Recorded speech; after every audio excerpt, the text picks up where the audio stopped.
Elite study platform पर आप सभी का स्वागत है। इस सीरीज़ में हम डिस्कशन कर रहे हैं Himachal Pradesh school lecturer new की भर्ती के बारे में। इससे पहले हमने लेक्चर 8 तक इसकी पढ़ाई कर ली है। डिस्क्रिप्शन में आपको लिंक मिल जाएगा, आप उन्हें भी सुन लीजिएगा। आज का लेक्चर नंबर 9 है, जिसमें हम पढ़ेंगे शिक्षण अधिगम प्रक्रिया में सूचना प्रौद्योगिकी का क्या महत्व रहता है।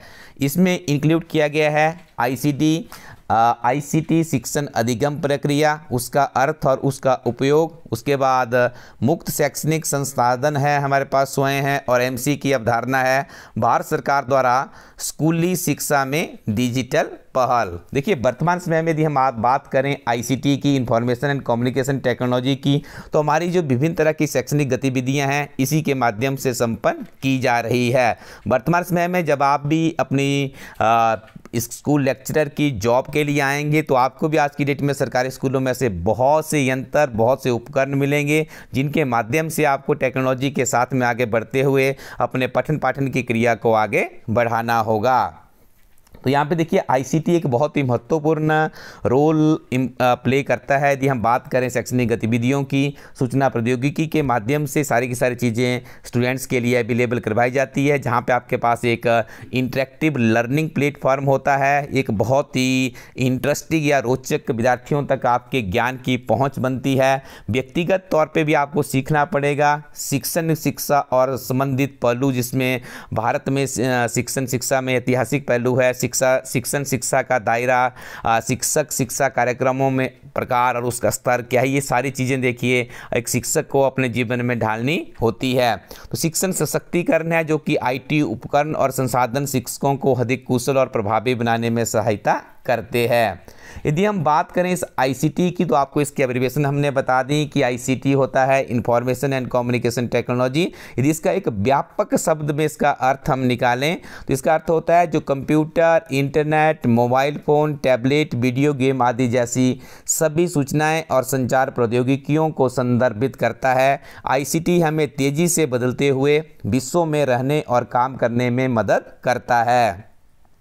यह हमें नई तकनीकों तक पहुंच प्रदान करता है, जो हमें नए अवसरों तक पहुंचने में मदद करती है। आईसीटी का प्रयोग करके हम घर बैठे दुनिया भर से जानकारी प्राप्त कर सकते हैं, हम ऑनलाइन पाठ्यक्रम ले सकते हैं और दूरस्थ शिक्षा प्राप्त कर सकते हैं। हम वीडियो कॉन्फ्रेंसिंग का उपयोग करके दुनिया भर के लोगों से जुड़ सकते हैं। आईटी उपयोग के कारण भारत दुनिया की प्रमुख सूचना प्रौद्योगिकी शक्तियों में से एक बन गया है।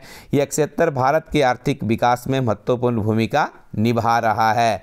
तो शिक्षा विभाग अधिगम प्रक्रिया में आईसीटी का उपयोग अधिगम को आकर्षक और प्रेरक बनाने के लिए किया जाता है। अधिगम को व्यक्तिगत करना है, अधिगम को सहयोगी बनाना है, अधिगम को मूल्यांकन करना है, या फिर आईसीटी के कुछ विशिष्ट उपयोग भी है। शिक्षण सामग्री का प्रस्तुतिकरण करना है, छात्र अनुसंधान के ऊपर काम करना है, दूरस्थ शिक्षा के माध्यम से शिक्षा आपको आगे पहुंचानी है। आईसीटी के लाभ की यदि बात करें, अधिगम को आकर्षक और प्रेरक बनाना है, अधिगम को व्यक्तिकृत करना है, अधिगम को सहयोगी बनाना है, अधिगम को मूल्यांकन भी उसका करना है।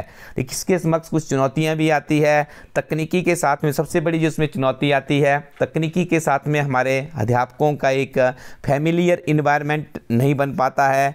कॉस्ट भी इस प्रोजेक्ट की बहुत होती है, कई बार कॉस्ट वेरिएशन भी हमें देखने को मिलता है। और इसमें है आपकी तकनीकी कौशल की आवश्यकता होती है, आपको टेक्नोलॉजी की नॉलेज लेनी पड़ती है।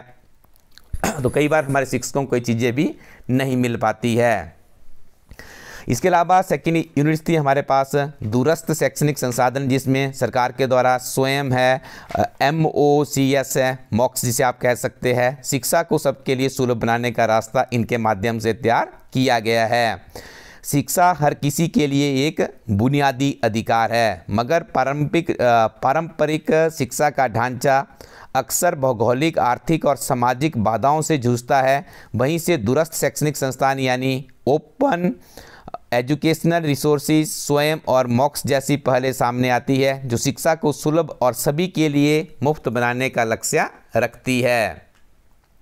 तो देखिए ओपन शिक्षा की यदि हम बात करें दूरस्थ शैक्षणिक संस्थान की, तो शिक्षा से जुड़ी किसी भी सामग्री को आप घर बैठे नोट्स के माध्यम से, ऑडियो वीडियो लेक्चर के माध्यम से, या आजकल तो बहुत सी आप देख रहे होंगे ऑनलाइन प्लेटफॉर्म भी बन चुके हैं, उनके माध्यम से प्राप्त करके आप अपनी शैक्षणिक गतिविधियों को आगे बढ़ा सकते हैं।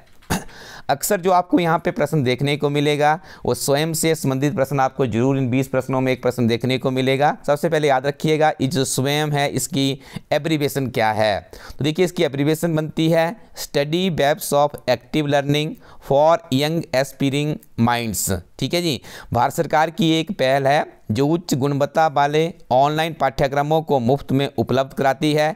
ये पाठ्यक्रम स्कूल से लेकर स्नातकोत्तर स्तर तक के विभिन्न विषयों को कवर करते हैं। स्वयं का उद्देश्य शिक्षा की पहुंच तथा उसकी गुणवत्ता में सुधार लाना और देश भर के छात्रों के लिए समान शैक्षणिक अवसर प्रदान करना है। बहुत ही महत्वपूर्ण प्रोजेक्ट है। यदि हम बात करें यूनियन गवर्नमेंट की तो आप इसे याद रखिएगा। सेकंड हमारे पास रहता है मॉक्स, MOOCS। देखिए इसका मतलब होता है massive open learning open online courses. Mock का एब्रीविएशन क्या है? Massive open online courses. ये ऑनलाइन पाठ्यक्रम होते हैं जिनमें हजारों या लाखों छात्र एक साथ नामांकन ले सकते हैं। मॉक अक्सर विद्यालयों या अन्य शिक्षण गतिविधियों द्वारा संचालित होते हैं और इन्हें आमतौर पर मुफ्त में या कम शुल्क पर विद्यार्थियों के लिए उपलब्ध करवाया जाता है। मॉक्स विभिन्न विषयों का अध्ययन करने और नए कौशल सीखने का एक लचीला और सुविधाजनक तरीका होता है। तो ये भी आप याद रखिएगा। देखिए कई बार एग्जामिनर आपसे कैसा प्रश्न पूछ सकता है, इन तीनों में से किसी एक की एब्रीविएशन आपसे पूछी जा सकती है। यह पूछा जा सकता है कि इस इनिशिएटिव को शुरू करने का सरकार का उद्देश्य क्या है। आगे आपको इसके MCQ भी मिलेंगे, वहाँ पे क्लियर किया गया है।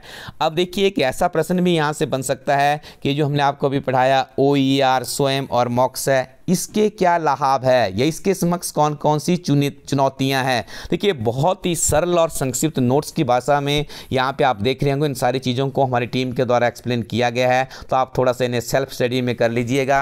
अब आपको सेल्फ स्टडी कैसे करनी है, आप अपनी स्क्रीन पे एक वेबसाइट देख रहे होंगे elitestudyco.in। इस वेबसाइट पर जाइएगा। यहीं पर आपको जो यहाँ पे PDF से जो पढ़ाई करवाई जा रही है इसकी हार्ड कॉपी के फॉर्म में पूरी की पूरी किताब आपको मिल जाएगी। अंग्रेजी और हिंदी दोनों माध्यम में उपलब्ध है।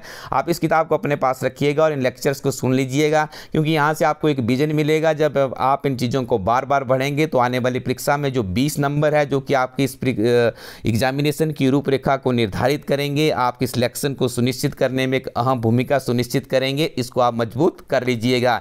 यहीं पर आपको पेपर 1 की किताब भी मिलेगी जिसे सामान्य परीक्षा के नाम से पेपर 1 टाइटल दिया गया है हमारी टीम की तरफ से। उस किताब को भी आप लोग जरूर पढ़िएगा।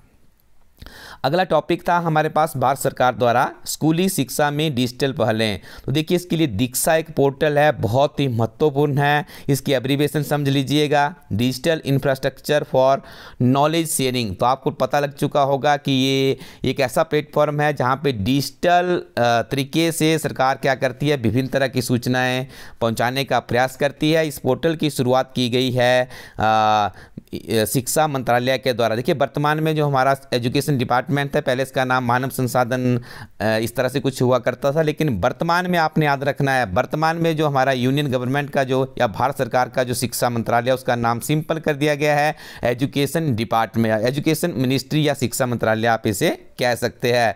तो देखिए दीक्षा की शुरुआत की गई थी वर्ष 2017 में। काफ़ी सार्थक परिणाम इसके हमें देखने को मिलते हैं। उसके बाद सेकंड इनिशिएटिव था सरकार का ई पाठशाला के अंतर्गत भी आपको देखिए जो NCERT की बुक्स होती है सारी की सारी यहीं पर अवेलेबल करवाई जाती है।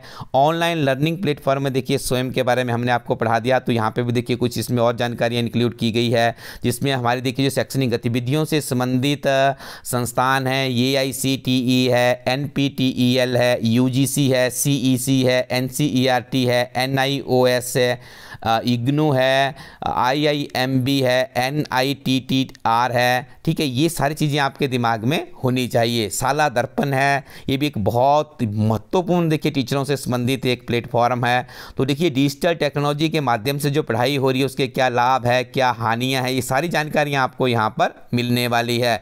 साथ में देखिए बहुत ही महत्वपूर्ण यहाँ पे क्वेश्चन भी हमारी टीम के द्वारा संग्रहित किए गए हैं। इन क्वेश्चंस को भी आप जरूर पढ़ लीजिएगा, क्योंकि देखिए यहाँ से बहुत से प्रश्न विभिन्न तरह की परीक्षाओं में भी रिपीट होते रहते हैं। जैसे आप UGC नेट की परीक्षा देखेंगे तो वहाँ पे भी सेम चैप्टर है आईसीटी का शैक्षणिक गतिविधियों में क्या महत्व रहता है। शिक्षा क्षेत्र से संबंधित महत्वपूर्ण संस्थान, देखिए इनके बारे में भी आपको जानकारी होनी चाहिए। हमारी टीम ने यहाँ पे प्रयास किया है कि आपसे किसी भी तरह का कोई भी चीज़ यहाँ पे ना छूटें। ये शिक्षा से संबंधित कुछ समितियाँ हैं, इनको भी आप एक बार ओवरव्यू जरूर कर लीजिएगा। भारतीय प्रौद्योगिकी संस्थानों की सूची है, कहाँ कहाँ पे हमारे शैक्षणिक संस्थान है, भारत के प्रमुख शोध संस्थान एजुकेशनल इंस्टीट्यूशन कहाँ पर है, भारत के प्रमुख औद्योगिक संगठन कहाँ कहाँ पर है, भारत के महत्वपूर्ण राष्ट्रीय संस्थान कौन कौन से है, रक्षा प्रशिक्षण प्रतिष्ठान है, भारतीय सेना के प्रशिक्षण संस्थान है। देखिए और उसके अलावा यहाँ पे देखिए शिक्षा से संबंधित कुछ समसामयिक जानकारियाँ भी हमारी टीम के द्वारा यहाँ पे इस पूरी के पूरी किताब में आप लोगों के लिए लेकर आए हैं। इन सारी चीज़ों को आप पढ़ लीजिएगा और उसके बाद आपको पढ़ने हैं ये ऐसे एमसीक्यू है जो कि बार बार रिपीट होने वाले, आपको निश्चित तौर पर कहीं ना कहीं किसी एग्जामिनेशन में जरूर आपको देखने को मिलेंगी। अच्छे से आप इन सारे के सारे एमसीक्यू को भी पढ़ लीजिएगा क्योंकि एमसीक्यू बहुत सी परीक्षाओं में रिपीट भी हो रहे हैं। तो देखिए आप यदि इस तरह से तैयारी करेंगे, पहले आप संक्षिप्त नोट्स की सामग्री में अध्ययन सामग्री पढ़ लेंगे और उसके बाद आप एमसीक्यू पढ़ेंगे तो निश्चित तौर पे आपको आने वाली परीक्षाओं में लाभ मिलने वाला है। देखिए एक लेक्चर हमारा यहाँ पे और रह जाता है जिसमें हम कोशिश करेंगे कि कुछ आपको जो इसका एक मॉक टेस्ट के रूप में हमारी टीम के द्वारा बनाया गया है उसे लेक्चर नंबर 10 में हम कंप्लीट कर देंगे। तो आप पीछे के लेक्चर भी सुन लीजिएगा, यहाँ पे आपको लाभ होने वाला है। और पुनः आपको रिमाइंड करवा दें कि आप इलाइट स्टडी को.इन वेबसाइट पर जाइएगा, बहुत सी नवीनतम किताबें हमारी टीम यहाँ पे अवेलेबल करवाती है, उनका लाभ भी आप जरूर उठाइएगा। Thank you very much, keep watching elite study YouTube channel.